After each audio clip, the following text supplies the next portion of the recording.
Hey guys, welcome to Joe's RC Corner, and today we're going to be back out on the Cricket, so stay tuned. I'm going to show you what I got accomplished already this morning. Stay tuned, guys.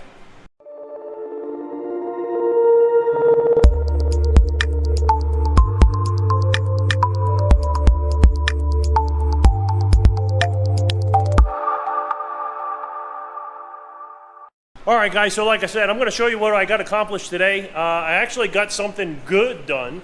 So we are a big step forward, guys. Big step, and I'm super stoked about this.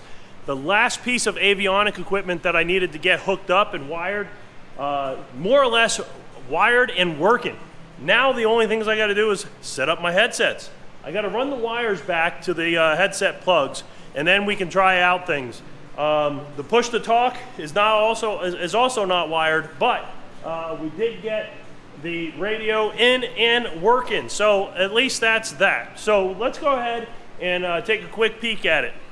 All right, guys. So like I said, we got the comm radio now is wired up, and audio coming in from the EFIS system is also wired into the radio. Tried to be a little bit more, organized with my wire in here, but still need to do a little bit more cleaning up of the some of the wiring.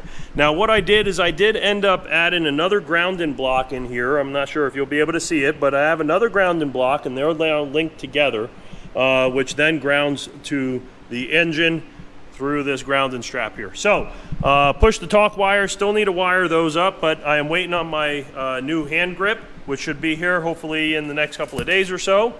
All my grounds are now done, and then here are my leads that go out to my headset jacks. So on this radio, I have the Trig. There's only one audio output to the headphones, and then you split it. So what I did is I ran one audio cable, and then ran one for both mics, because this has two. It's a grounded, shielded wire with two leads inside it. So one will be the left mic, one will be the right mic, and then they're connected in there, and one is going to be the left and one's going to be the right on the headset. So there you go. That's going to then go down through back here and through the channel, and then it's going to wire up into this. So that's going to be my headset jacks. So we're a step closer to getting the headphones set up here, so that's great news. Super happy about that. But do need to clean this up here still.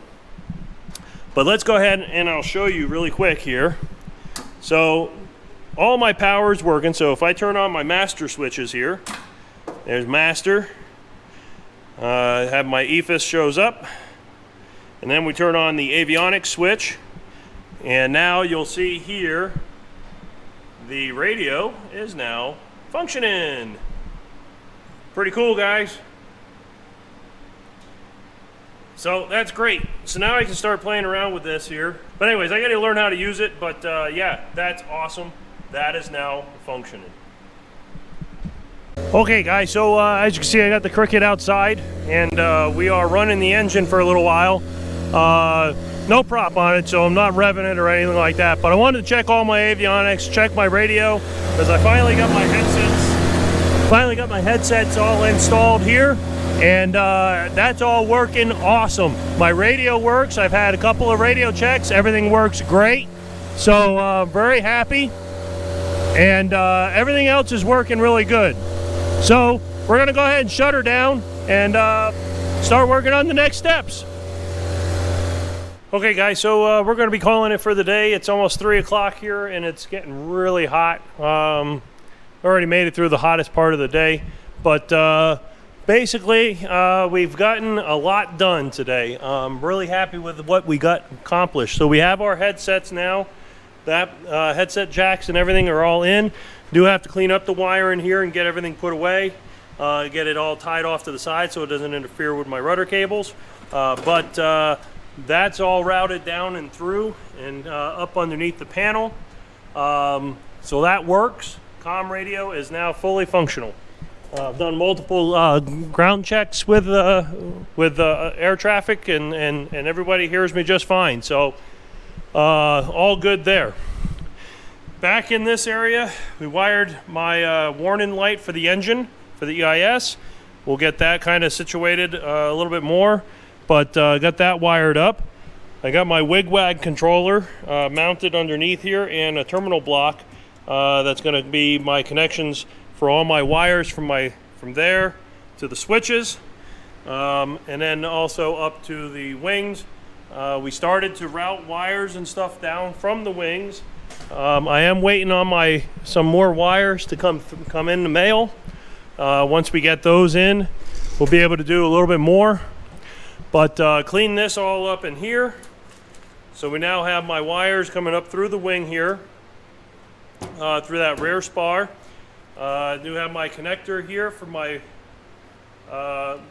pitot tube. And as you can see, it comes in on this side on a 90 degree, and then that's going to fish down and along the sides of the down there into the cabin area. So that's kind of the plan there. We're going to match up the other side. We're going to have to wait till next week though, because I am done. I'm beat.